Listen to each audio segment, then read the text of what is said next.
वचनाच्या माध्यमातून आम्हाला सांगत आहे. तो म्हणतो कारण इच्छा करणे मला साधतं, मी हवे तितक्या इच्छा माझ्या मनामध्ये निर्माण करतो. इच्छा निर्माण करायला पैसे लागत नाही, लगेच ताबडतोब इच्छा ज्यावेळेस निर्माण होतात तर त्या इच्छा पूर्ती करण्यासाठी प्रिय आम्हाला जे काबड कष्ट करावं लागतात किंवा त्या पाठीमाग आम्हाला धावावं लागतं किंवा त्याच्या पाठीमाग आम्हाला क्रिया किंवा कार्य किंवा कृती किंवा आचरण किंवा काम करावं लागतं आणि त्यावेळेस मग ती इच्छा आमच्या जीवनामध्ये पूर्णतेस जाते. अशाच प्रकारे आम्ही परमेश्वरावर ज्यावेळेस भरोसा ठेवतो, भाव ठेवतो, आम्ही त्याच्यावर इच्छा निर्मित करतो. आमची इच्छा असते की देवाने मला आशीर्वादित करावं, आमची इच्छा असते की देवाने मला सुखी ठेवावं, आमची इच्छा असते की देवाने माझा आजार विकार जे काही गोष्टी आहेत त्या माझ्यापासून दूर कराव्यात. परंतु प्रिय त्यासाठी जसं आम्ही जगातल्या इच्छा पूर्ण करण्यासाठी आम्हाला काही ना काही काम करावं लागतं, अशाच प्रकारे देवाच्या राज्यामध्ये देवाकडे ज्यावेळेस आम्ही इच्छा निर्मित करतो त्यावेळेस देखील आम्हाला कृती करावं लागते, कार्य करावं लागतं, श्रम करावं लागतात, प्रभू मध्ये आम्हाला विश्वासाने ठाम राहावं लागतं. आणि म्हणून आतापर्यंत आम्ही काय केलेलं आहे, आम्ही इच्छा केल्या परंतु त्या इच्छेप्रमाणे कृतीमध्ये आचरण करा. समजा उदाहरणार्थ जगातलं एखादं उदाहरण जर घेतलं की आम्हाला खूप काही मोठं एक बिझनेस करायचा आहे आणि आम्ही जर एकाच जागेवर बसून तर जर बिझनेस करायचा आहे नुसतं एवढंच जर डोक्यात ठेवलं तर प्रिय हो तो बिझनेस आमचा सक्सेस होणार नाही. तर त्यासाठी आम्हाला कृती आणि आचरण करावं लागेल आणि त्या बिझनेसच्या माध्यमात ज्या काही गोष्टी आहेत, जे काही डॉक्युमेंट्स आहेत, जे काही आचरण आहे, जे काही कृती करायची आहे, जे प्रॅक्टिकल करायचं आहे ते जोपर्यंत आम्ही करत नाहीत ना तोपर्यंत आमच्या केवळ इच्छा असून फायदा नाही. तर त्या इच्छा पूर्तीसाठी आम्हाला कृती आणि आचरण करावं लागणार आहे. रोमकराच्या पत्रामध्ये अध्याय क्रमांक 9 आणि वचन क्रमांक 16 मध्ये प्रिय आणखीन एक रेफरन्स आपल्याला या ठिकाणी पाहायला मिळतो. या ठिकाणी मी वाचतो, ह्यावरून हे इच्छा बाळगणाऱ्यावर नव्हे किंवा धावपळ करणाऱ्यावर नव्हे तर दया करणाऱ्या देवावर अवलंबून असतं. अनेक लोक इच्छा बाळगतात, धावपळ करतात एखादी गोष्ट मिळवण्यासाठी. सर्वच जण असं नाही की नुसतं इच्छा धरतात आणि कृती करत नाही. अनेक लोक इच्छा धरतात आणि ते देखील कृती देखील करतात, त्या पाठीमागे ते धावतात, ते मिळवण्यासाठी खूप असा प्रयत्न करतात. पवित्र शास्त्र रोमकराचं पत्र अध्याय क्रमांक 9 आणि वचन क्रमांक 16 मध्ये लिहित आहे, ह्यावरून हे इच्छा बाळगणाऱ्यावर नव्हे. आम्ही कितीही इच्छा बाळगली की माझं सुकुशल हो, माझं चांगलं हो, माझं सुख समाधान हो, मी आशीर्वादित हो, इच्छा बाळगून फायदा नाही. तर या ठिकाणी लिहिले आणि त्याच्या पाठीमागे धावपळ करूनही फायदा नाही. तर आमचा फायदा केव्हा होणार आहे प्रिय? आम्हाला पाहायला मिळतं ह्यावरून हे इच्छा बाळगण्यावर नव्हे किंवा धावपळ करणाऱ्यावर नव्हे तर दया करणाऱ्या देवावर अवलंबून आहे. तुमच्या आणि माझ्या इच्छा पूर्ती करण्याचं काम जरी आम्ही आमच्या मनाने, आमच्या बुद्धीने, आमच्या कृतीने, आमच्यामध्ये असणाऱ्या ज्ञानाने किंवा आमच्यामध्ये असणाऱ्या हुन्नरीने एखादी गोष्ट केली आणि त्याचा लागोपाठ पिछा केला, त्याच्या पाठीमागे धावलो आणि ते पूर्ण करण्याचा प्रयत्न केला तरी देखील अनेक लोकांच्या इच्छा पूर्ण होत नाही. तर का होत नाही? तर पवित्र शास्त्र रोम 9:16 मध्ये या ठिकाणी त्याचं उत्तर देतं, ह्यावरून की इच्छा बाळगणाऱ्यावर नव्हे किंवा धावपळ करणाऱ्यावर नव्हे तर दया करणाऱ्या देवावर अवलंबून आहे. तो दया करणारा जो देव आहे, तो प्रभू येशू ख्रिस्त आहे, जो परमेश्वर आहे, त्याच्यावर सर्व गोष्टी प्रिय आमच्या डिपेंड आहेत. आम्ही कितीही धावलो आणि आम्ही कितीही मोठं नेटवर्क तयार केलं परंतु जर परमेश्वराने आमच्यावर दया केली नाही तर आमचं धावणंही व्यर्थ होईल आणि आमचं कृती करणंही देखील व्यर्थ होईल आणि आमच्या इच्छा देखील पूर्ण होणार नाही. तर मग आमच्या इच्छा पूर्ण करण्यासाठी त्या दया करणाऱ्या परमेश्वर ज्यावेळेस तो दया करत नाही, जोपर्यंत तो दया आमच्यावर करत नाही तोपर्यंत आमच्या इच्छा त्या ठिकाणी पूर्ण होत नाही. मग परमेश्वराने आमच्यावर दया करावी म्हणून आम्हाला काय केलं पाहिजे? जसं एखादी गोष्ट जर आम्हाला समजत नाही तर ती समजून घेण्यासाठी आम्ही काहीतरी मार्ग शोधतो. एखादी गोष्ट मिळवण्यासाठी तिला जे अडखळण आहेत, जे बंधन आहेत, जे जोकडं आहेत, जे काही मध्ये स्पीड ब्रेकर आलेत ते काढण्याचा आम्ही प्रयत्न करतो. मग अशाच प्रकारे देवाने आमच्यावर दया करावी. देव कशा प्रकारे आमच्यावर दया करू शकतो? देव आमच्यावर दया का करावी? देवाने का दया करावी आमच्यावर? देवाने आमची इच्छा का पूर्ती करावी? तर त्याचे एकमेव कारण की आम्ही देवाची इच्छा पूर्ण केली पाहिजे. जोपर्यंत आम्ही देवाची इच्छा पूर्ण करत नाही तोपर्यंत आमची इच्छा पूर्ण करत नाही. आणि म्हणून आम्हाला लोकऋषी वर्तमानामध्ये एक सुंदर असं वचन, आम्हाला मार्गदर्शन असं या विषयाला अनुसरण मिळत आहे की लोकांनी तुम्हाशी जसं वर्तन करावं अशी तुमची इच्छा आहे तसं तुम्हीही त्यांच्याशी करा. आम्हाला असं वाटतं की लोकांनी आमच्याशी चांगल्या प्रकारे वागलं पाहिजे. पाळक साहेबांनी आमच्या बरोबर एकदम ममतेने, प्रेमाने, प्रीतीने आणि सगळ्यात चांगुलपणाने, लिंतेने, नम्रतेने वागलं पाहिजे. होय प्रिय, सत्य आहे, आमेन, असं व्हायलाच पाहिजे. पण तू ज्या वेळेस पाळक साहेब कडकवाणी बोलतात किंवा कडकवाणी सांगतात किंवा कडक मध्ये वागतात किंवा जे काही त्याचा रोग असतो तो काय आहे याचा देखील मतितार्थ आम्ही शोधला पाहिजे. आणि म्हणून आम्हाला वाटतं की आमच्या बरोबर समोरच्या व्यक्तीनं, बहिणीने, भावानं, आईने, वडिलांनं, नातेवाईकाने, शेजाऱ्यांना, आमच्या सगळ्या सोयऱ्यानं, पाळक साहेबांना, बिशप साहेबांना, जे मोठमोठे जे साहेब आहेत त्यांनी सगळ्यांनी आमच्याशी चांगलं वागावं. आम्ही जरी सर्वसाधारण असलो ना तरी यांनी चांगलं वागावं अशी ज्यावेळेस आमची इच्छा होती ना, तर पवित्र शास्त्र आम्हाला सांगते लोकांनी तुम्हाशी जसं वर्तन करावं अशी तुमची इच्छा आहे तसंच तुम्ही त्यांच्याशी करा. पहिल्या प्रथम आम्ही त्यांच्याशी कोऑपरेटिव्ह झालो पाहिजे. पहिल्या प्रथम आम्ही पाळक साहेबांना आदर सन्मान दिला पाहिजे. पहिल्या प्रथम आम्ही शेजाऱ्यांना प्रेमाचं वातावरण निर्माण करून दिलं पाहिजे. तेव्हा शेजारी आम्हाला प्रेमाने राहतील. जर आम्ही शेजाऱ्यावर जर उठल्या पडल्या जर बोट मोडली ना, शेजारी जर थोडा धर्मात असला तर ठीक आहे, ना तर शेजारी दुसऱ्या दिवशी बोटच मोडून टाकील. हो, आमची इच्छा काय असती की शेजाऱ्यांनी आमच्याशी चांगलं वागावं. मग त्याच्या अगोदर आमची इच्छा पूर्ती कधी होईल? ज्यावेळेस आम्ही देवाची इच्छा पूर्ण करावी. आणि देवाची इच्छा कशी आहे? जशी स्वतःवर तशी इतरावर, शेजाऱ्यावर प्रेम कर. ज्यावेळेस आम्ही देवाची इच्छा पूर्ण करत नाही त्यावेळेस आमची इच्छा पूर्ण होत नाही. आणि म्हणून अशा प्रकारे प्रिय आम्ही इच्छा या संदर्भाने सुखत आहोत की देवाची देखील इच्छा आहे की प्रत्येक लोकांनी तारणाच्या मार्गामध्ये यावं, प्रत्येक लोकांनी सत्यापर्यंत पोहोचावं, प्रत्येक लोकांनी खरं काय, खोटं काय, शाप काय, आशीर्वाद काय. अनुवादाचं 28 पुस्तक जर आम्ही पाहिलं, 28 अध्याय, तर त्यामध्ये प्रिय सुंदर असं लेख दिलेला आहे की मी तुझ्या पुढं जीवन आणि मरण, सुख आणि दुःख आणि शाप आणि आशीर्वाद आणि अनेक प्रकारच्या गोष्टी त्या ठिकाणी ठेवलाय. आणि परमेश्वराची इच्छा आहे की तुम्ही आणि मी जीवन निवडून घ्यावं, परंतु हे आमच्या हातामध्ये आहे. आम्ही जीवन निवडून घ्यावं ही देवाची इच्छा आहे. अनेक लोक जीवन निवडून घेत नाहीत, अनेक लोक सुख निवडून घेत नाही, अनेक लोक आशीर्वाद निवडून घेत नाही. ते निवडून घेतात परंतु त्यांना हेच समजत नाही की नेमकं हेच आशीर्वाद आहेत का. एखाद्या मोठी प्रॉपर्टी म्हणजे त्यांना असं वाटतं खूप मोठा आशीर्वाद आहे. कुणी एखाद्याने वाहवा केली तर त्यांना असं वाटतं वा वा माझं खूप वजन झालेलं आहे. नाही प्रिय, देवाने आमची वाहवा केली पाहिजे. देवापासून धन आणि सर्व गोष्टी आम्हाला प्राप्त झाल्या पाहिजे. आणि मग आमच्या इच्छा ज्या आहेत, पहिल्या प्रथम आम्ही जर देवाच्या इच्छा पूर्ण करण्याकडे जर आमचा कल जर लावला तर निश्चित अर्थाने देव आमच्या प्रत्येक इच्छा पूर्ण केल्याशिवाय राहणार नाही. आणि म्हणून या ठिकाणी लिहिलं आहे की यावरून इच्छा बाळगणाऱ्यावर नव्हे किंवा धावपळ करणाऱ्यावर नव्हे तर दया करणाऱ्या देवावर अवलंबून आहे. दया करणाऱ्या देवावर अवलंबून आहे की आम्हाला आशीर्वादित जीवन असावं, आमचं सुखी जीवन असावं. आणि मग तो परमेश्वर आमच्यावर दया केव्हा करतो? ज्या वेळेस आम्ही त्याच्या चरणाजवळ बसतो. आणि म्हणून आपण गीत गायलं, ले चल हमें तू पवित्र आत्मा येशू के चरणों में. येशूच्या चरणाजवळ काय आहे? मरिया आणि मार्था दोन्ही बहिणी होत्या. एक स्वयंपाकामध्ये गुंतली होती आणि एक परमेश्वरच्या प्रवेशाच्या चरणाजवळ बसून देवाचं, परमेश्वर पित्याचं वचन ऐकत होते. आणि मग ती आशीर्वादित घडली. प्रिय, अशा प्रकारे आम्ही पहिल्या प्रथम देवाची इच्छा काय आहे हे लक्षात घेतलं पाहिजे. मार्थेला वाटलं देवाची इच्छा असेल चांगल्या प्रकारची बिर्याणी खावं, मार्थाला वाटलं असेल चांगलं गुलाबजाम बनविते, मार्थाला वाटलं असेल एकदम चांगली चकाटमध्ये वांग्याची भाजी बनवते, काय काय वाटल ती बरेच पद्धती बनवण्याच्या नादात होती. तिची इच्छा, तिला वाटलं की माझी इच्छा आहे आणि असं जर मी बनवलं तर प्रभू येशू माझ्यावर खुश होतील.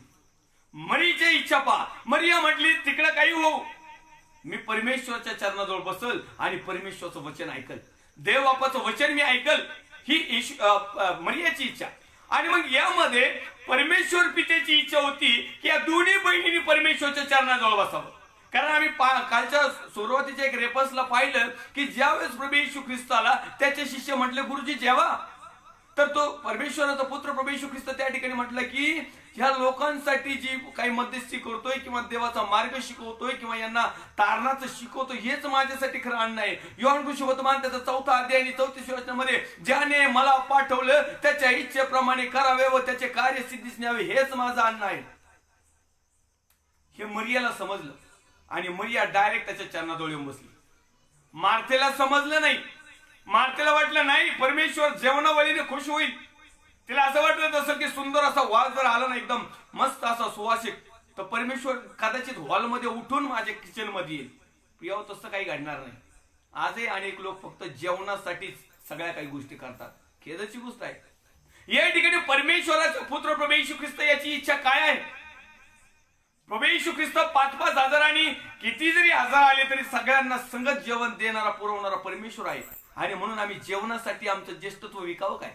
म्हणून आम्ही जेवणासाठी आमच्या भावाचं ज्येष्ठत्व स्वीकारावं का? आम्ही जेवणासाठी काय काय करतो? हे जीवन जगण्यासाठी जेवण महत्वाचं आहे. जेवण करण्यासाठी जीवन नाही. अनेक लोक फक्त खाणं पिणं आयुष्यामध्ये राहणं बास, त्यांना असं वाटतं की आमचं आरामशीर जीवन आहे. परंतु प्रिय, तुमच्या इच्छा जरी जैविक पद्धतीने या ठिकाणी पूर्ण होत असतील, परंतु देवाच्या दृष्टिकोनातून ज्यावेळेस न्यायाचा दिवस येईल त्यावेळेस मात्र मग आमच्यावर तो दया करणार नाही. तोचा समय आहे दया करण्याचा. आणि म्हणून त्यांनी आमच्यावर दया करावी म्हणून अगोदरच आम्ही त्याच्याकडे त्याच्या इच्छा प्रदर्शित करावं आणि त्याच्या इच्छेप्रमाणे जीवन जगण्यासाठी आम्ही त्याच्याकडे जावं. या ठिकाणी आपण आणखीन एक रेफरन्स पाहूया. रोमकराचं पत्र अध्याय क्रमांक 13 आणि वचन क्रमांक पहिल्यांदा एक रेफर बघूया. रोमकराच्याच पत्रातला 9वा अध्याय आणि 18व्या क्रमांकाचं वचन, आणि त्यानंतर रोम 13:3 मध्ये जाऊया. रोमकराचं पत्र अध्याय क्रमांक 9 वचन क्रमांक 16 आपण वाचलेला आहे. आता अध्याय क्रमांक 9 आणि वचन क्रमांक 18 पाहणार आहोत.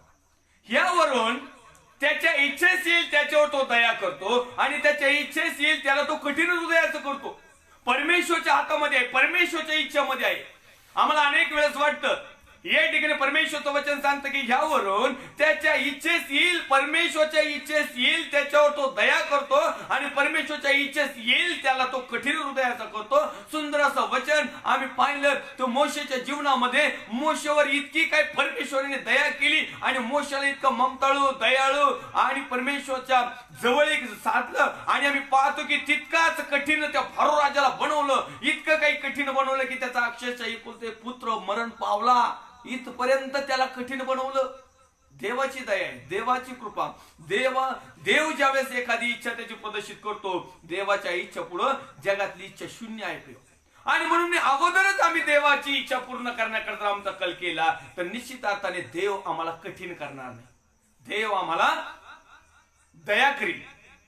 या फारो राजाला अगोदरच सांगितलं होतं की माझ्या गुलामगिरीत असणाऱ्या लोकांना सोडून दे, पण तो त्याच्या स्वतःच्या इच्छेवर गेला तो, आणि स्वतःच्या इच्छेमुळं तो आणखीन कठीण बनत गेला. आणि मग परमेश्वर म्हटला, तू काय कठीण बनतोस, मी तुला इतका काही कठोर बनवतो आणि त्या कठोरपणाचं जे शासन आहे किंवा दंड आहे ना, मग तो तुला डोळ्यासमोर तुझ्या पाहायला मिळेल.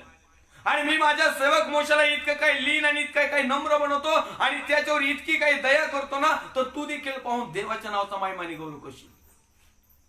अशा प्रकारे प्रिय आम्ही पाहतो की त्या मोशेवर दया केली, इस्रायल लोकांवर दया केली, त्या गुलामगिरीत असणाऱ्या लोकांवर दया केली आणि त्या गुलामगिरीतून त्यांना सोडवलं आणि दुधामादाच्या हिरवगाळ प्रदेशात त्यांना तू घेऊन आला.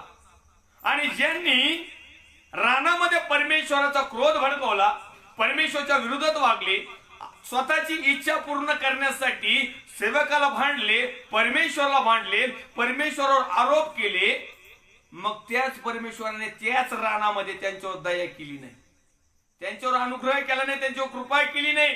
मग परमेश्वराची इच्छा काय होती? ह्या लोकांना इतकं काही सगळं देऊन सुद्धा हे लोक माझ्या उलटलेले आहेत, हे लोक योग्य नाहीत, हे लोक जीवनाचं लायकीचे आणि पात्रतेचे नाहीत. एक शब्द आहे पवित्र शास्त्रामध्ये, तो अनेक लोकांना, महाराष्ट्रीयन लोकांना तो 100% खटकणार आहे.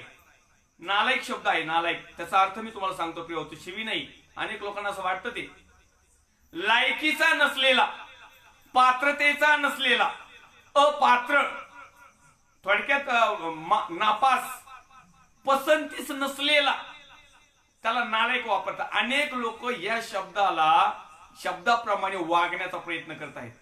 आमच्या इच्छा आमच्या लायकीच्या नाही तरी पात्रतेच्या नाहीत आणि देवाच्या समोर तर आम्ही शून्य आहोत. परंतु देवाच्या इच्छा आमच्या जीवनामध्ये काय आहेत यावरून त्याच्या इच्छेस येईल त्याच्यावर तो दया करतो. परमेश्वराला वाटलं ना तर तुमच्यावर दया करायची, तर मी काही किती प्रार्थना केली खाली डोकांवर पाय करून की ह्या लोकांवर दया करू नको परमेश्वर, देव काय माझं ऐकणार नाही. पण परमेश्वराला जर वाटलं नाही ह्या लोकांना मी इतकं काही कठीण करील, मी कितीही खाली डोक्यांवर पाय करून प्रार्थना केली तरी तुम्हाला कठीणच करील, पण कठीण जर केलं तर प्रिय कठीणपणाचा अनुभव त्या फारो राजाला आणि त्याच्या सैनिकाला आणि त्याच्या राज्याला समजला आणि दया करण्याचा अनुभव मोशेला आणि अहरोनाला आणि हिरवळीगार प्रदेशात जे तुम्ही आणि मी आज आहोत ते आम्हाला समजलेलं. आणि म्हणून देवाने आमच्यावर दया करावी यासाठी आम्हाला परमेश्वराची इच्छा काय आहे हे जाणून घेणं खूप गरजेचं आहे आणि खूप महत्वाचं आहे. येऊया आपल्या पुढच्या रेफरन्सकडे वळूया. रोमकरांचं पत्र अध्याय क्रमांक 13 आणि वचन क्रमांक 3 यामध्ये परमेश्वराचं वचन आम्हाला या ठिकाणी सुंदर असं मार्गदर्शन करत आहे. वाचूया प्रिय व्यास आम्हाला आपण. कारण चांगल्या कामाला अधिकाऱ्याची भीती असते असं नाही. व्यवस्थित वचन आहे का? कारण चांगल्या कामाला अधिकाऱ्याची भीती असते असं नाही, तर वाईट कामाला असते. तेव्हा अधिकाऱ्याची भीती नसावी अशी तुझी इच्छा असल्यास चांगलं ते कर, म्हणजे त्याच्याकडून तुझी प्रशंसा होईल. तो सगळ्यात मोठा अधिकारी तो जगातले आमचे अधिकारी आहेत. एखादे ब्रदर असले ना त्यांचे अधिकारी सहाय्यक पास्टर, सहाय्यक पास्टरची पोस्ट असली ना त्यांचे अधिकारी पास्टर, पास्टर जर असला ना त्यांचा अधिकारी रेव्हरेंड, रेव्हरेंड जर असला ना तर त्यांचा अधिकारी बिशप साहेब, बिशप जर असला तर त्याचा अधिकारी कोऑर्डिनेटर साहेब, महागुरु स्वामी, पोप साहेब, कोऑर्डिनेटर, कॅप्टन, कर्नल, काय काय इतक्या पोस्ट आहेत ना. पण तू त्याच्यावर सगळ्यात मोठी पोस्ट माझ्या परमेश्वराचा पुत्र प्रभू येशू ख्रिस्त याला दिलेली. तो अधिकार जो न्याय करायचा अधिकार आहे, दया करायचा अधिकार आहे, कठीण करायचा अधिकार आहे, सुखलोकात, अधोलोकात, नरकात आणि स्वर्गाच्या राज्यात नेण्याचा, आणण्याचा म्हणजे पाठवून देण्याचा अधिकार माझ्या प्रभू येशू ख्रिस्ताजवळ आहे. आणि मग आमची इच्छा जर आहे ना की आमच्या अधिकाऱ्याने आमच्याशी चांगलं वागावं किंवा आमच्या अधिकाऱ्याने आमची प्रशंसा करावी. खरोखर देवाचा जगाचा जो अधिकारी होता परमेश्वर पिता यहोवा परमेश्वर, प्रभू येशू ख्रिस्ताचा बाप्तिस्मा होत असताना आकाश उघडलं आणि त्या ठिकाणी एक वाणी झाली, हा माझा परमप्रिय पुत्र आहे आणि याच्याविषयी मी संतुष्ट आहे. प्रशंसा केली. आज तुमची आणि माझी प्रशंसा परमेश्वराने करायला पाहिजे. परंतु आज बरेच लोक चुकीचं मार्गदर्शनाखाली आहेत.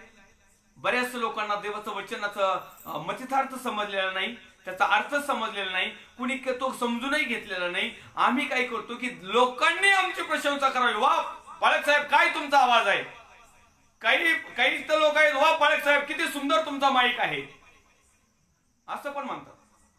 प्रशंसा लोकांची प्रशंसा नाही. वा किती सुंदर छान मेसेज देत आहे, खरंच सत्य बोलताय.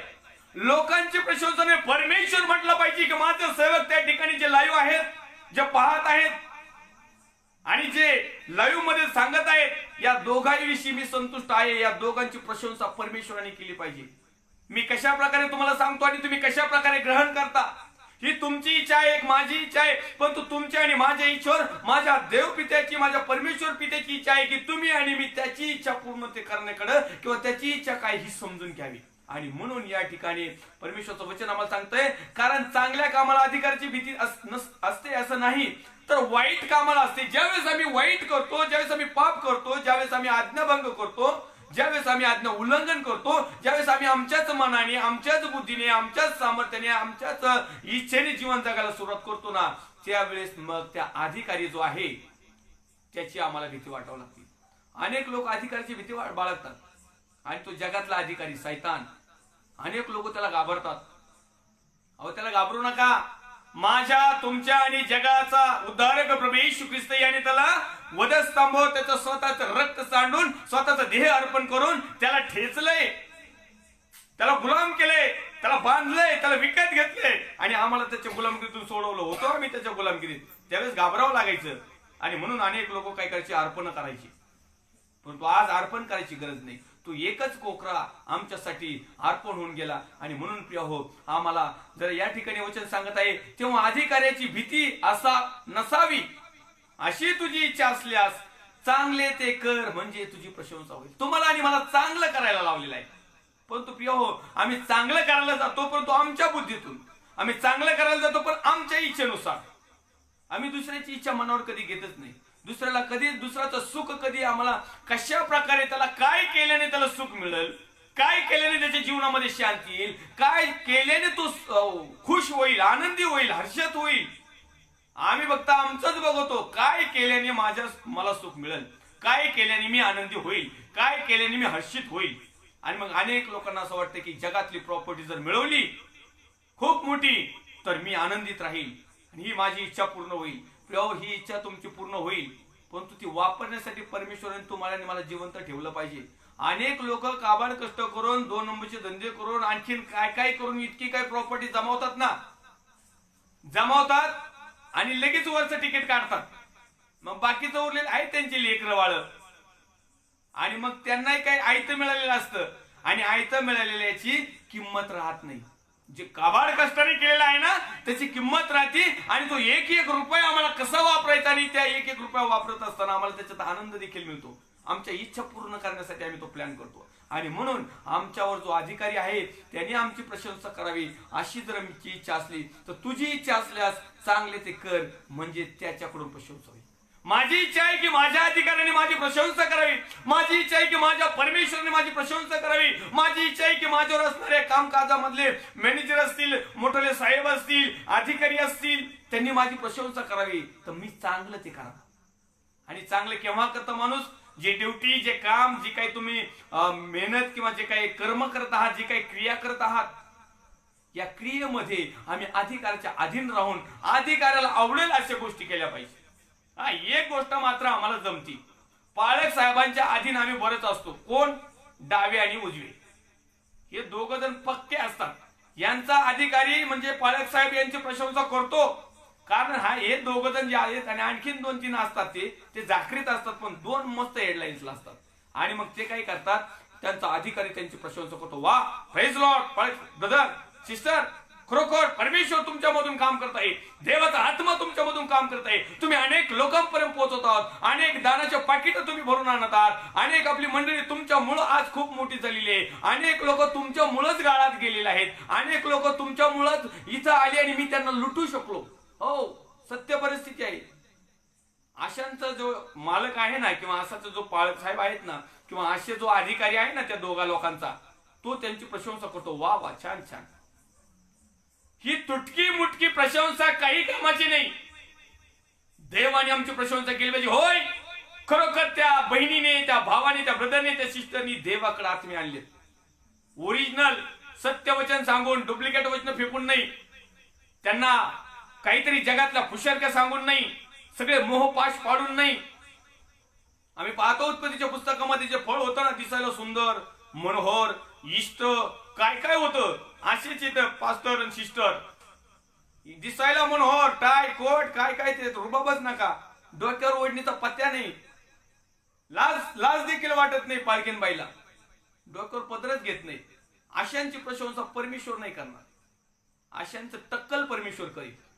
या ठिकाणी परमेश्वराचा जो अधिकारी आहे त्यांनी आमची प्रशंसा करावी अशी जर आमची इच्छा असेल तर आम्हाला चांगलं ते करणं कळायचं. चांगलं कळायला पाहिजे आम्हाला, आणि आम्हाला बऱ्याच वेळेस चांगलं कळतं. आणि म्हणून या ठिकाणी आम्ही वाचलं की सगळ्या गोष्टी आम्हाला चांगल्या कळतात, परंतु त्या आम्ही काही करत नाही. 7व्या अध्यायामध्ये आम्ही पाहिलं की कारण इच्छा करणे मला साध्य, पण चांगले ते कृतीत आणणे मला साधत नाही. मला सगळं समजत की मी ओढणी घ्यावं, पण नेमकं मी मेकअप केलेला असतो, त्या ओढणीमुळे माझा चेहरा क्लिअर दिसत नाही आणि म्हणून मला नावेला मग ती ओढणी गळ्याच्या खाली टाकून द्यावं लागली. काही काही तर गळ्यात सुद्धा नाही ठेवीत, पार तिकडं खाली टॅबलावर टाकून देतात. देव तुमची प्रशंसा करणार. अहो, लोक सुद्धा प्रशंसा नाही करत, तुमच्या चर्चे करीत असतील कारण ते तशाच प्रकारे, परंतु देवाचे जे लोक आहेत ना, वचनाप्रमाणे आचरण करणारे, ते तुमची प्रशंसा नाही करणार. आणि काही लोक असे आहेत की ते म्हणतात की बाबा कमेंट देऊन पाहिजे नाही, या जर सुधरतच नाही तर काय करावा. अनेक लोकांचं फोन येतात, ते सांगतात अहो पाळसाहेब आम्ही मस्त सांगून चुकलो, पण आमचं काय ऐकनाच, आता जाऊ दे, त्यांचं देऊन त्यांचं चिंत. मग हे काय करतंय, तर ह्या गोष्टी का घडतात प्रिय, त्याचा अर्थ या ठिकाणी आम्हाला शिकायचं आहे. आमची इच्छा आम्ही पूर्ण करायला पाहतो. आमची इच्छा आहे की मी सुंदर, चांगलं, सुशिक्षित, व्यवस्थित, सुदृढ, असं चांगल्या प्रकारचं एकदम फॅशनेबल हिरोईन सारखं, हिरो सारखं दिसलं पाहिजे, आमची इच्छा आहे. परमेश्वरची इच्छा काय आहे? काल मी एका सेवकाबरोबर बातचीत करत होतो आणि देवाचे अभिषिक्त सेवक आहेत ते, आणि आता सध्या देखील ऑनलाईन आहेत, ते लाईव्ह आहेत आमच्यामध्ये. आणि ज्यावेळेस आम्ही संभाषण करत असताना परमेश्वरच्या नावाला मी धन्यवाद देईल की खरोखर देवाचं जे गुण आहे, जे काही गहन आहे, जे गुप्त आहे, जे सत्य आहे, ते प्रकट करीत असताना आमचा ड्रेस महत्वाचा नाही, आमची साडी महत्वाची नाही. ठीक आहे, देवाने तुम्हाला दिलेला आशीर्वाद, आमेन, याहीपेक्षा आणखीन मोठा आशीर्वाद परमेश्वर तुम्हाला देऊ. परंतु देवाच्या सेवकाचं राहणं कसं असावं, देवाच्या सेविकेचं राहणं कसं असावं, देवाच्या सेवकाचं वागणं कसं असावं, देवाच्या सेवकाचं टीच कशी असावी, सगळ्या प्रकारच्या गोष्टी महत्वाच्या आहेत. केवळ आमच्या भारदस्त आवाजाला कुणी ओळखत नाही आणि त्या सेवकाच्या मुळेच आज माझा आवाज कमी झालेला. मी हेडसअप करतो त्या सेवकाला, नाहीतर माझ्या आवाजाला मी सांगितलं होतं पाळसर माझ्यासाठी प्रार्थना करा, आणि निश्चित त्यांनी प्रार्थना केलेली आहे. कारण ते पण म्हटले तुम्हाला आतापर्यंत फेसबुकवर कधी हसताना दिसलेच नाही गंभीर. आणि देवाची इच्छा आहे, आणि देवाची इच्छा आहे म्हणून मी परमेश्वराला समर्पित केलं. आणि मी म्हटलं प्रभू माझी पण इच्छा आहे की मी लोकांबरोबर कडकपणे न राहता एक सौम्यतेने मी कशा प्रकारे वचन सांगत. तर परमेश्वर मला ट्राय करायचं सुरुवात कर, आणि मी ट्राय करत आहे. परमेश्वरच्या नावाला धन्यवाद देऊया. आपण इच्छा या विषयावर शिकत असताना या ठिकाणी आणखीन एक रेफरन्स पाहूया. पहिलं थिस्सलुनीकरांचं पत्र अध्याय क्रमांक 4 आणि वचन क्रमांक 3. पहिलं थिस्सलुनीकरांचं पत्र वाचूया. कारण देवाची इच्छा ही आहे की तुमचे पवित्रीकरण व्हावे, म्हणजे तुम्ही ज्या कर्मापासून स्वतःला अलिप्त ठेवावे. Praise the Lord, hallelujah. परमेश्वरच्या नावाला धन्यवाद असतो. या ठिकाणी लिहिलं आहे की देवाची इच्छा ही आहे की तुमचं पवित्रकरण व्हावं. पवित्रकरण. आज आम्ही अशुद्ध आहोत, आज आमचं पावित्र ढळलेलं आहे. आज आम्हाला पवित्रतेकडे जायचं आहे. आम्हाला पवित्र शुद्ध तागाची वचन रूपी वस्त्र नेसायचे आहेत. असू द्या तुमचा टाय असू द्या, कोट असू द्या, प्रेज द लॉर्ड. परंतु जे काही आहेत हे झाले आमचे शरीर झाकण्याची, परंतु शुद्ध तागाची पवित्रकरण कसं होईल, आमच्या आत्म्याचं पवित्रकरण कसं होईल. कारण आमचा आत्मा आता विझायला लागलेला आहे. आमच्या आत्म्याला कुठल्याही प्रकारचं स्वच्छता दिसत नाही. आणि म्हणून पहिलं थिस्सलुनीकरांचं पत्र अध्याय क्रमांक 4 आणि वचन क्रमांक 3 मध्ये लिहिलेलं आहे की देवाची इच्छा आहे की तुमचं पवित्रकरण व्हावं. आज प्रिय तुम्हाला आणि मला देवाची इच्छा आहे. आमची इच्छा काय आहे? आम्हालाही वाटतं, अनेक लोक सांगतात अहो पाळक साहेब आम्हालाही वाटतंय आम्ही अशुद्ध नाही राहावं, आम्हालाही वाटतंय की आम्ही पाप न करावं. पण तू काय होतं काही नो, आम्ही त्यावेळेस कार्य करायला सुरुवात करतो ना, काहीतरी होतं ना आम्ही पापच करतो, काहीतरी होतं ना आम्ही अशुद्धपणच करतो. आणि अशी काहीतरी सिच्युएशन येते आणि त्या टायमाला 100% आमची अशुद्धता निर्माण होती. या ठिकाणी लिहिले जे करावंसं वाटत नाही ते जर मी करतो तर ते कर्म मीच करतो असे नव्हे तर माझ्या ठाई वाचणारं जे पाप करतं. याचा अर्थ तुम्ही आणि मी पापी आहोत. आणि आज तुम्हाला आणि मला प्रभू येशू ख्रिस्ताचं रक्त त्या पापापासून शुद्ध करण्यास समर्थ आहे. आज देवाची इच्छा आहे की त्याच्या पवित्र पुत्र प्रभू येशू ख्रिस्त याचं रक्ताचं सिंचन आमच्यावर व्हावं. आमचं हृदय, आमचं तन, आमचं धन, आमचं विचार, आमचं मन, आमचं वागणं, उठणं, बसणं, आमच्या असणारी इच्छा याच्या सर्वावर परमेश्वराचा पुत्र प्रभू येशू ख्रिस्ताचं रक्त सांडावं आणि त्या पापातून आम्हाला मुक्त करावं. म्हणजे आम्ही परमेश्वराची इच्छा आमच्या जीवनामध्ये काय आहे हे आमच्या लक्षात येईल. आणि मग आम्ही आमच्या देवाच्या इच्छेप्रमाणे जीवन जगायला सुरुवात केल्यानंतर प्रिय तुमची इच्छा इथंच राहू द्या, मनात अंतःकरणातच तुमची इच्छा पूर्ण झालेली दिसेल. याचं सुंदर असं वचनाच्या बाबतीत आम्हाला मार्गदर्शन केलेले स्तोत्र 127 वचन क्रमांक 3 मध्ये आम्हाला पाहायला मिळतंय. सॉरी 1-2 मध्ये आम्हाला पाहायला मिळतं. त्यामध्ये लिहिलेलं आहे की तुम्ही पहाटे उठता आणि उशिरापर्यंत काम करून उशिरा विश्रांती घेता, पण हे देखील व्यर्थ आहे. तो त्याच्या प्रिय जनास लागेल ते झोपेत देखील पुरवण्यास समर्थ आहे. झोपेत आमची इच्छा काय असते की सकाळी उठल्यानंतर आज आम्हाला ही गोष्ट मिळाली पाहिजे, ही माझी इच्छा. परंतु देवाची इच्छा तुमच्या पुढची आहे प्रियो. आम्ही काय करतो, आमची इच्छा पूर्ण करण्यासाठी पहिली गोष्ट रातभर तर झोपच नाही. बायबल सांगते जो शांतपणे त्या ठिकाणी लिहिलेला आहे की तुम्ही पहाटे उठता, उशिरापर्यंत काम करता आणि उशिरा विश्रांती घेता, परंतु हे देखील व्यर्थ आहे. कारण तो त्याच्या प्रियजनास लागेल ते झोपेत देखील पुरवण्यास समर्थ आहे. मग त्याची इच्छा जर आम्ही पूर्ण करण्याचा प्रयत्न केला तर आम्ही झोपेत असताना आमच्या समोर ते ताट येईल, आमच्या समोर ते आमच्या ज्या इच्छा आहेत ना त्या पूर्ण झालेलं चित्र आम्हाला पाहायला मिळेल. चित्र म्हणण्याच्या ऐवजी डायरेक्ट आमच्या जवळ येतील ते आशीर्वाद. प्रभू येशू म्हटलंय परमेश्वर म्हटलाय आणि तो काही मनुष्य नाही, ते काय पाळक साहेब नाहीत. प्रार्थनेला येतो न गाडी पंक्चर झाली मी परत माग जातो, नाही. अनेक लोक आहेत शब्द देतात आम्ही तुमच्याकडे येऊ, आणि काहीतरी प्रॉब्लेम आला ते येतच नाही. देव तसा नाही, देवाला काहीच प्रॉब्लेम येत नाही. देव तुमचे आणि माझे प्रॉब्लेम सॉल्व्ह करतो. आणि आमचा तुमचा आणि माझा एकच प्रॉब्लेम आहे की आम्ही आमच्या स्वतःच्याच इच्छा पूर्ण करण्यासाठी प्रयत्न करतो. आम्ही देवाकडे पाहतच नाही, देवाच्या इच्छेवर आम्ही काही गोष्टी लक्ष देत नाही. आम्हाला जो दिवलेला पवित्र आत्मा आहे त्याच्याकडे देखील आम्ही पाहत नाही आणि त्याच्या योजनेप्रमाणे देखील आम्ही जीवन जगत नाही. आणि म्हणून आम्ही पहिलं थिस्सलुनीकरांचं पत्र अध्याय क्रमांक 4 आणि वचन क्रमांक 3 मध्ये, कारण देवाची ही इच्छा आहे की तुमचे पवित्रीकरण व्हावे. त्याचप्रमाणे आणखीन एक रेफरन्स पाहूया, दुसरं थिस्सलुनीकरांचं पत्र अध्याय क्रमांक 3 आणि वचन क्रमांक 10.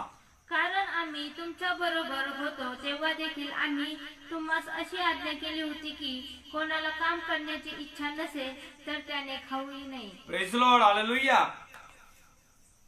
कुणाला काम करण्याची तरी इच्छा नसेल ना, त्यांनी खायचं नाही, त्यांनी गप बसायचं, त्यांनी तोंडाला मुस्क बांधायचं, तोंड शिवून घ्यायचं. त्यांनी 2 प्रकारचं खाद्य आहे. जर आम्ही जे की आमचं कौटुंब जीवन जगत असताना जे आम्हाला जे शरीराला लागणारं जे खाद्य आहे ते मिळवण्यासाठी जर आम्ही काम नाही ना केलं तर आमच्या घरात येऊन ऑटोमॅटिक पडणार नाही. तुम्ही प्रार्थना करा, नाही तर डोकं फोडा, नाही तर काही करा, त्याच्यासाठी काम करावं लागतं. दुसरा, आध्यात्मिक काम, वचनाची पेरणी, योग्य मार्गदर्शन, सत्य शिक्षण, सुवार्ता, संदेश, परमेश्वरच्या नावाचा महिमा आणि जयघोष करण्यासाठी सांगितलेली वार्ता आणि त्यासाठी केलेले श्रम, त्यासाठी केलेले कामकाज. अनेक लोक कामकाज करत नाहीत, अनेक लोक काम करत नाही आणि फक्त त्यांना खायला पाहिजे. फक्त आमचा 12 तारखेला पगार येऊ द्या संस्थेचा, फक्त आमचं दशमांश आमचा येऊन द्या टायमाच्या टायमाला, दर संडेला फक्त दानपात्र येऊन द्या, परंतु घरी जाऊन कुटुंबाची काळजी कधी घेणार नाही, सत्य वचन कधी सांगणार नाही, कामच करत नाही. बायबल सांगतंय, पवित्र शास्त्र सांगतंय, दुसरं थिस्सलुनीकरांचं पत्र अध्याय क्रमांक 3 आणि वचन क्रमांक 10, कोणाला काम करण्याची इच्छा नसेल तर त्याने खाऊही नाही, गप बसायचं. आणि जर तुम्हाला खाण्याची जर इच्छा असेल ना तर परमेश्वरचं वचन हे पण सांगतंय की बैल मळणी करीत असताना त्याला मुस्क घालू नको. पण आम्ही मळणीच करत नाहीत, आम्ही कामच करीत नाहीत, आम्ही त्या धान्याला तोडून शेतकऱ्याला त्याचा प्रॉफिटच देत नाही. आमचा जो मालक आहे ना पिता परमेश्वर, त्याने आम्हाला काम करायला पाठवलेलं आहे आणि आम्हाला चांगलं अभिवचन माहिती आहे की माझ्या मळ्यामध्ये अनेक हिरवे शेत पाहिले, इतके काही फुलून गेलेले आहेत, इतके काही टवटवीत झालेले आहेत, तर त्याला काटणीची वेळ आली, परंतु कामगारी थोडी आहेत. आणि मग त्या ठिकाणी तो लिहितोय की जो पीक आहे ना, पिकाचा जो धनी आहे ना, त्याला तुम्ही प्रार्थना करा, विनंती करा की त्यांनी कामगार पाठवून द्यावं. असे कामगार भरती झालेत की ते फक्त येऊन तिथं बसलेत, काम काय करीनात, आणि मग त्यांना खायचं कसं. मग अशा प्रकारे तो लिहित आहे की जर काम केलं नाही तर त्याने खाऊही नाही, असं बायबल सांगते. ही देवाची इच्छा आहे. कोणाला काम करण्याची इच्छा नसल, समजा उदाहरणार्थ मला परमेश्वरचे काम करण्याची इच्छा नसेल, योग्य त्या दिशेने, सत्य दिशेने, परमेश्वरच्या पवित्र आत्म्याच्या नुसार, देवाच्या इच्छेनुसार, देवाच्या इच्छेनुसार जर मला धार्मिक काम करण्याची जर माझी इच्छा नसेल तर बायबल सांगते तुम्ही खाऊ नका, मी खाऊ नये. आणि मग जे जे खाल्लेत ना तर त्यांचं एक दिवस बाहेर येणार आहे. कारण असं कोणतीच गोष्ट नाही की ती गपचिप राहील, लपून राहील. कारण जे काही घरात बोललं जाईल ना कोपऱ्याला, ते धाब्यावर येऊन घोषित केल्या जाईल. आणि मग त्यावेळेस मात्र प्रिय आम्ही जर कामकुत्तर सेवक जर निघलो आणि फक्त खादाड जर निघलो, बायबल सांगते तू जर खादाड असला तर आपल्या नळड्याला सुरी लाव. काम आम्ही केलं पाहिजे, त्यावेळेस आम्हाला मजुरी मिळेल, त्याचं श्रम केलं पाहिजे, त्याचं फळ मिळेल. आणि त्याच्या मोबदल्यामध्ये शरीर जसं जगातलं आम्हाला फळ आणि मिळकती मिळती, अशाच प्रकारे आध्यात्मिक काम केल्यानंतर देखील आम्हाला मिळते. अनेक लोक आध्यात्मिक काम करतात परंतु त्यांच्या इच्छेनुसार करतात. देवाचं वचन सांगते की परमेश्वरच्या इच्छेनुसार आम्ही काम केलं पाहिजे. इच्छा काय, जा तिथे तर तिथे गेलंच पाहिजे. परमेश्वरची इच्छा जर देवाचा आत्मा जर सांगतो ना तिथं जाऊ नको तर जायचंच नाही. देवाच्या इच्छेप्रमाणे. आज अनेक वेळेस असं होतं की आम्ही सेवा करत आहोत, अनेक लोक 20 वर्षे, 30 वर्षे, 40 वर्षे, 50 वर्ष, 5 वर्षे, 2 वर्षे, 1 वर्षे सगळ्या प्रकारची सेवा करत आहेत, परंतु स्वतःच्या मनाला, स्वतःच्या इच्छेला वाटन तशी सेवा करतात. जिथं वाटन तिथं स्वतःच्या इच्छेला वाटलं ना मला या ठिकाणी आज दानपात्र मिळणारे 100% तिथंच जाणार. आणि दुसऱ्या ठिकाणी जर देवाच्या पवित्र आत्म्याने सांगितलं ना जा, त्या डोंगराळ भागामध्ये एका खेडेगावामध्ये एका आईच्या घरी जी विधवा आहे आणि ती आजारी आहे आणि तिच्यासाठी जाऊन प्रार्थना करून ये. नाही, देवाच्या आत्म्याला नाही, तिथं कोण जाणार आहे, पेट्रोल कोण नासवणार आहे, एवढ्या अडचणीत कशाला जायचं. आणि मग त्या आईसाठी प्रार्थना केली आणि ती आई काय देऊन 2 रुपये, 5 रुपये, 10 रुपये देईन, इथून 100 रुपये घालून मी जाऊ का. पण तू एखाद्या ठिकाणी जर वाढदिवसाची पार्टी असली ना, 1000-2000चा जर गल्ला होत असला ना, यो याच्या इच्छेने जाणार, मग देवाच्या इच्छेचं काही घेणं देणं नाही. अशा प्रकारे अनेक लोक सेवा करत आहेत. तर मी त्यांना नम्र विनंती करील हात जोडून की देवाची इच्छा काय आहे हे तुम्ही समजून घ्यावं. मी समजून घेतलंय आणि म्हणून मला तो सांगण्याचा अधिकार परमेश्वराने प्राप्त करून दिलाय. नाही तर असं व्हायचं लोक सांगेत ज्ञान आणि आपण स्वतः मात्र कोरडं पाषाण. जी गोष्ट लोकांना सांगायची ना ती आम्ही कृतीत केली पाहिजे, आचरणात आणली पाहिजे, तिची साक्ष आम्हाला मिळाली पाहिजे. आणि केवळ माझ्या मताने, माझ्या बुद्धीने, माझ्या इच्छेने ती साक्ष नसावी, तर देवाने माझ्याविषयी साक्ष द्यावी, देवाने तुमच्याविषयी साक्ष द्यावी की खरोखर हे माझे लोक आहेत, हे माझी इच्छा पूर्ण करण्यासाठी त्यांचं जीवन त्यांनी अर्पण केलेलं आहे. आणि मग देवाची जबाबदारी आहे की तुमच्या आणि माझ्या इच्छा पूर्ण कराव्यात. असं नाही की देवाची इच्छा पूर्ण करत असताना आम्ही टोटली लॉस जाऊ. नाही प्रियो, देव जितके परमेश्वराचा पुत्र प्रभू येशू ख्रिस्त परमेश्वरामध्ये केलेले श्रम एकाचाही व्यर्थ जाणार नाही. एका सेकंदाचा हिशोब परमेश्वर आम्हाला देईल. आम्ही तरी थोडा उशिरा आलो तर काही नाही, 2-4 दांड्या मारल्या तरी ऍडजस्ट होतो पगारात. परंतु देव आमचा 1 सेकंद जर परमेश्वरासाठी, परमेश्वराच्या इच्छेप्रमाणे आम्ही 1 प्रति सेकंद जरी परमेश्वराला जर दिला, तर त्या प्रति सेकंदाचा हिशोब, त्या प्रति सेकंदाचा मोबदला, त्या प्रति सेकंदाचा आशीर्वाद आणि सुख आणि वैभव परमेश्वर तुम्हाला आणि मला दिल्याशिवाय राहणार नाही. आणि म्हणून आपण आणखीन काही रेफरन्स आपल्याकडे आहेत प्रिय हो, आपण पाहूया या ठिकाणी. इब्री लोकांचं पुस्तक अध्याय क्रमांक 6 आणि वचन क्रमांक 11 या समाला आपण पाहूया. इब्री लोकांचं पुस्तक अध्याय क्रमांक 6 आणि वचन क्रमांक 11. आमची अशी इच्छा आहे की तुम्हापैकी प्रत्येकाने आशेविषयीची पूर्ण खात्री करून घेण्याच्या हेतूने तशीच आस्था शेवटपर्यंत व्यक्त करावी. आमची अशी इच्छा आहे की तुम्हापैकी प्रत्येकाने, त्याच्यामध्ये मी आलो, तुम्ही आलात, आणि जे लाईव्ह फेसबुक नंतर जे पाहतील ना ते, आणि एवढेच नाहीत तर जे परमेश्वराचे सेवक आहेत, सेविका आहेत, पास्टर आहेत, पालक साहेब आहेत, रेव्हरंड साहेब आहेत, बिशप साहेब आहेत, कर्डिनेटर साहेब आहेत, फादर साहेब आहेत, कॅप्टन साहेब आहेत, आणखीन जे काही साहेब आहेत ना, परमेश्वराची काही इच्छा आहे.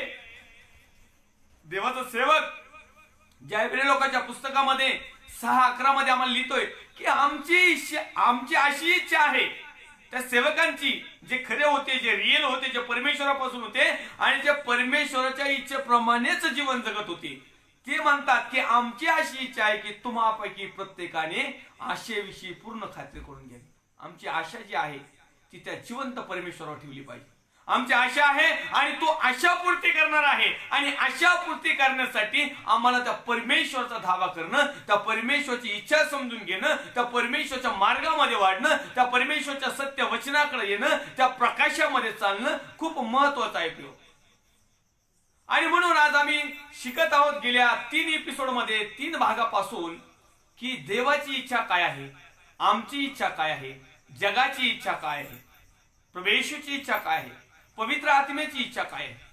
आणि मग या सर्वांच्या इच्छा एक दिवस पूर्ततेस जाणार आहेत. आणि या इच्छा जशा प्रकारे आम्ही साधल्या तशा प्रकारे त्याचं आम्हाला उत्तर मिळणार आहे. मग जर देवावर विसंबून आम्ही जर काम करत आहोत, सेवा करत आहोत, जीवन जगत आहोत, तर देव त्याच्या मोबदल्यात या ठिकाणचं जीवन देखील आमचं आशीर्वादित करील आणि सार्वकालिक जीवनाचं, वतनाचं वाटेकरी देखील आम्हाला 100 आणि 1% येईल. आणि म्हणून दावीद राजा एका ठिकाणी लिहितोय, दावीद राजा लिहितोय की तू म्हणतो, हे परमेश्वरा, जे माझं नाव तू जीवनी पुस्तकात लिहून ठेवलंय ना ते खोडू नको. म्हणजे दावीद राजाला शंका निर्माण झाली का निर्माण झाली? तर दावीद राजानं काय केलं? देवाच्या इच्छेप्रमाणे तो जीवन जगला.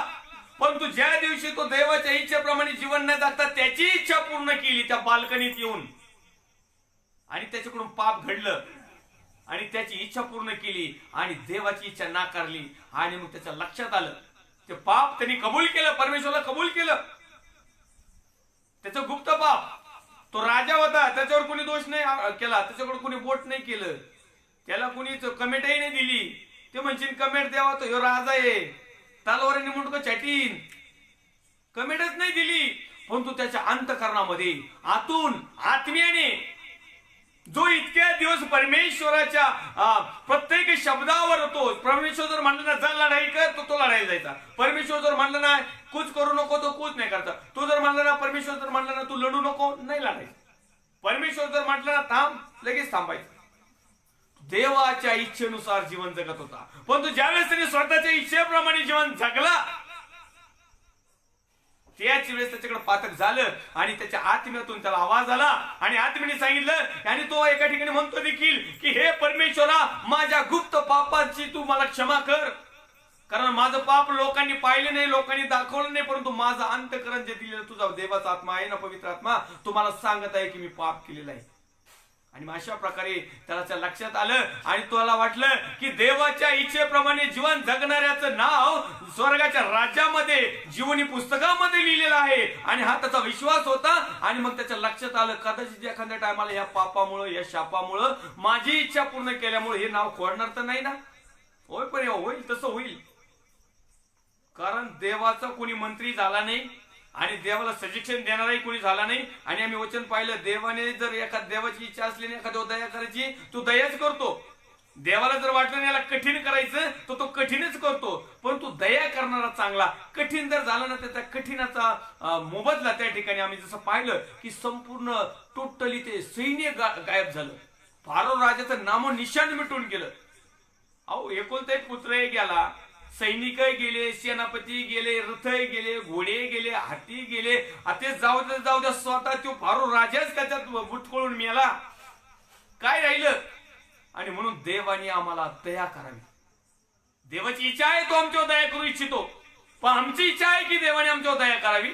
जर आमची इच्छा आहे देवाने आमच्यावर दया करावी, तर निश्चितार्थ प्रिय हो, आमची अशी इच्छा पैकी तुम्हापैकी प्रत्येकाने आस्थेविषयी पूर्ण खात्री करून घ्या. आमच्याविषयी पूर्ण खात्री करून घ्या. आता लोकांनी आमचं काय प्रकटीकरण सांगितलं, काय भविष्य सांगितलं ना, ते तिकडे जाऊ द्या.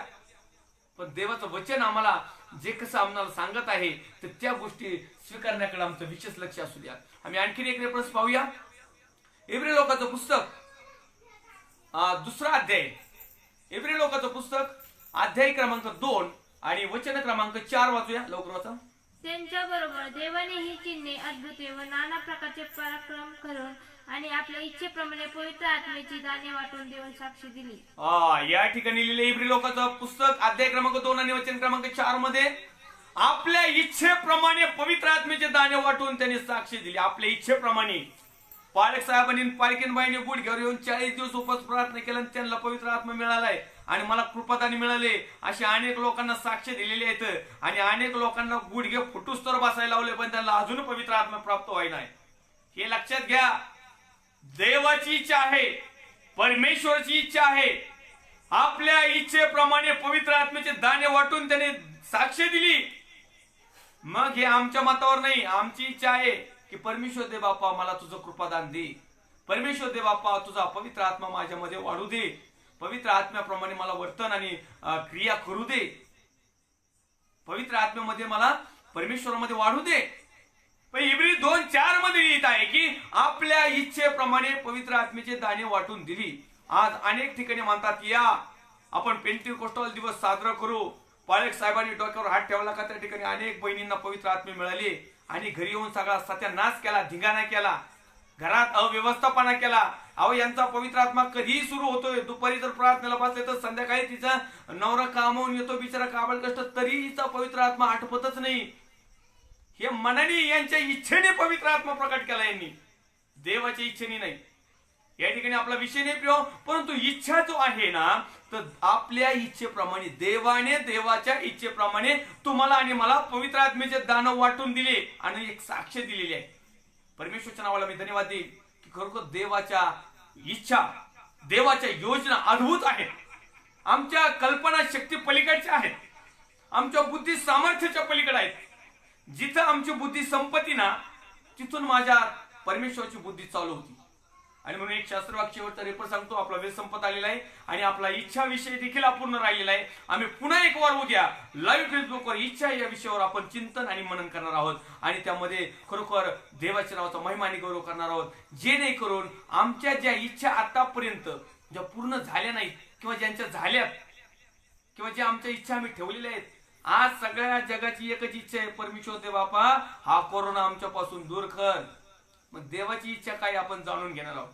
आज सगळ्यांची इच्छा असेल, परमेश्वर दे बापा खूप गरिबी आलेली दिवस घातलेत, माझी इच्छा आहे की जेवढे दिवस राहिले जरा श्रीमंतीमध्ये घाल. मग देवाची पण इच्छा आहे. देव म्हणतो तू गरिबी हरवीत असताना माझं नामस्मरण करतोस, माझी आठवण काढतोस, माझ्यावर विसंबून राहतोस, माझ्याकडे दया याचना करतोस, माझ्या अधीन राहतोस, माझ्या इच्छेप्रमाणे जीवन जगतोस, म्हणून तू योग्य आहे. तू लय जास्त श्रीमंत होऊ नको, कारण तुला माहिती नाही वचन असं आहे की श्रीमंताला स्वर्गाच्या राज्यात प्रवेश नाही. आणि मग तुला मी तुझ्या माझ्या इच्छेप्रमाणे तुला सुरक्षित ठेवलंय ना, तू भीक तर मागत नाही ना, तू उपाशी तर झोपत नाही ना, तुला राहायला कमीत कमी 4 पत्र्याचं घर तर आहे ना, नका का खऱ्या असं ना भाड्याचं तर आहे ना, त्या भाडं भाडण्यासाठी परमेश्वर कुठून ना कुठून काही ना काही देतोयच ना, याच्यातच सुखी समाधानी राहा. पण तू देवाची इच्छा जर पूर्ण केली तर तुझा स्वतःचा देखील बंगला होईल. लोकांच्या दानपात्रावर नाही.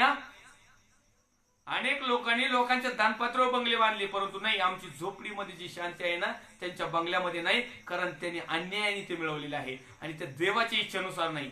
नुसतं नाव टाकलं ना बेथेल बंगल्यावर म्हणून ते देवाचं घर होत नाही. पवित्र शास्त्रामध्ये आहे बेथेल देवाचं घर. अनेक लोक आपल्या बंगल्यावर नाव टाकतात देवाचं घर आणि सगळं लुटलेलं, सगळं दानपात्रावर मिळवलेलं, सगळं डुप्लिकेट प्रकटीकरण सांगून भविष्य सांगून मिळवलेलं आणि तिथं वर लिहितं देवाचं घर. नावाने देव तिथं वास्तव्य राहणार नाही, तर देवाचं वास्तव्य त्या घरामध्ये आणि त्या मनुष्यामध्ये आणि त्या आत्म्यामध्ये राहण्यासाठी, या शरीरामध्ये राहण्यासाठी देवाची इच्छा काय हे आम्ही समजून घेतलं पाहिजे. परमेश्वरच्या नावाला धन्यवाद देऊया सुंदर अशा वेळेबद्दल, सुंदर अशा सहभागितेबद्दल आणि सुंदर अशा सेवकाच्या संगतीबद्दल. लाईव्ह फेसबुक मधील असलेले सर्व देवाचे प्रिय सेवक सेविका, यानंतर पाहणारे आणि आम्ही प्रत्येक जण प्रभू येशूच्या हातामध्ये येऊया आणि म्हणूया प्रभू येशू आतापर्यंत आमच्या इच्छा आम्ही पूर्ण करण्याचा प्लॅन केला, बेत केला, आम्ही आतापर्यंत असंच जीवन जगलो, पण तू आज आम्हाला वचनाच्या माध्यमातून समजलेला आहे की खरोखर तुझी इच्छा पूर्ण करणाऱ्याला कुठल्याही प्रकारच्या चांगल्या गोष्टीची वाण पडत नाही. येऊया तो अभिषेक, ते सामर्थ्य, तो आशीर्वाद आम्ही परमेश्वराकडून प्राप्त करून घ्या आणि आजच्या दिवसापासून आम्ही देवाच्या इच्छेप्रमाणे जीवन जगावं याकडे आम्ही विशेष लक्ष देऊया. पवित्र थोर सेनाधीश दे बाप्पा, जसे आहोत तसे तुझ्या पवित्र हातामध्ये आहोत. प्रभू येशू ख्रिस्ताच्या नावात प्रिय दे बाप्पा, जो इच्छा या विषयावर आम्ही पवित्र शास्त्राच्या माध्यमातून चिंतन मनन आणि अध्ययन करीत असताना आमच्या आध्यात्मिक उन्नतीसाठी आणि विशेष करून तुझ्या इच्छा आमच्या जीवनामध्ये आम्ही कशा पूर्ण करू यासाठी योग्य असं मार्गदर्शन सत्याचं पवित्र आत्म्यापासून आणि देवाच्या वचनाच्या माध्यमातून जे आम्ही शिकलेलो आहोत, प्रभू येशू आमच्यामध्ये ते स्थिर असू दे आणि त्याप्रमाणे आचरण करण्यासाठी तू आम्हाला सहाय्य मार्गदर्शन कर. जसे आहोत तसे तुझ्या हातामध्ये येतो. याच आम्हाला परमेश्वर दे बाप्पा, आम्ही प्रार्थना करतो तुझ्या इच्छेप्रमाणे आमच्या भारत देशासाठी, महाराष्ट्र राज्यासाठी, आमच्या नगर जिल्ह्यासाठी आणि आम्ही जितके लाईव्ह फेसबुकवर आहेत देवाचे अभिषिक्त सेवक आहेत, सेविका आहेत, जे विश्वासणारे सेवक आहेत आणि त्याचप्रमाणे जे यानंतर देखील पाहतील आणि स्वतः आम्ही तुझ्या पवित्र हातामध्ये तो लागणारा सर्व गरजा तुझ्या इच्छेप्रमाणे जर आम्ही जीवन जगत आहोत तर तू दे, अशी आम्ही ती या समाज तुझ्याकडे प्रार्थना विनंती करतो. या समाला मी प्रार्थना विनंती करतो माझ्या भारत देशासाठी, विशेष करून माझ्या महाराष्ट्र राज्यासाठी. माननीय उद्धवजी साहेब, सर्व पोलीस डिपार्टमेंट, सर्व डॉक्टर डिपार्टमेंट, सर्व सहकारी करणारे, सर्व सफाई कामगार, सर्व सेवाभावी संस्था, सर्व वैयक्तिक लोक, सर्व अभिषिक्त सेवक जे प्रार्थना विनंत्या करत आहेत, जे सत्याने आत्म्याने खरेपणाने सेवा करत आहेत, या प्रत्येकावर तुझी कृपा असू दे आणि आम्हाला लागणाऱ्या सर्व गरजा तुझ्या स्वर्गीय भांडातून पूर्ण करून दे. जसे आहोत तसे तुझ्या पवित्र हातामध्ये आहेत. ख्रिस्त येशू एकच आमचा मध्यस्थ जो होता, जो आहे आणि जो येणार आहे, त्याच्या अपवित्र गोड सामर्थ्यवान नावात मागतो, स्वर्गीय पिता होय. आमेन. प्रभू येशू रक्त की जय, प्रभू येशू रक्त की जय, प्रभू येशू रक्ताचा जयकार असो. Amen, amen, amen. Praise the Lord. God bless you.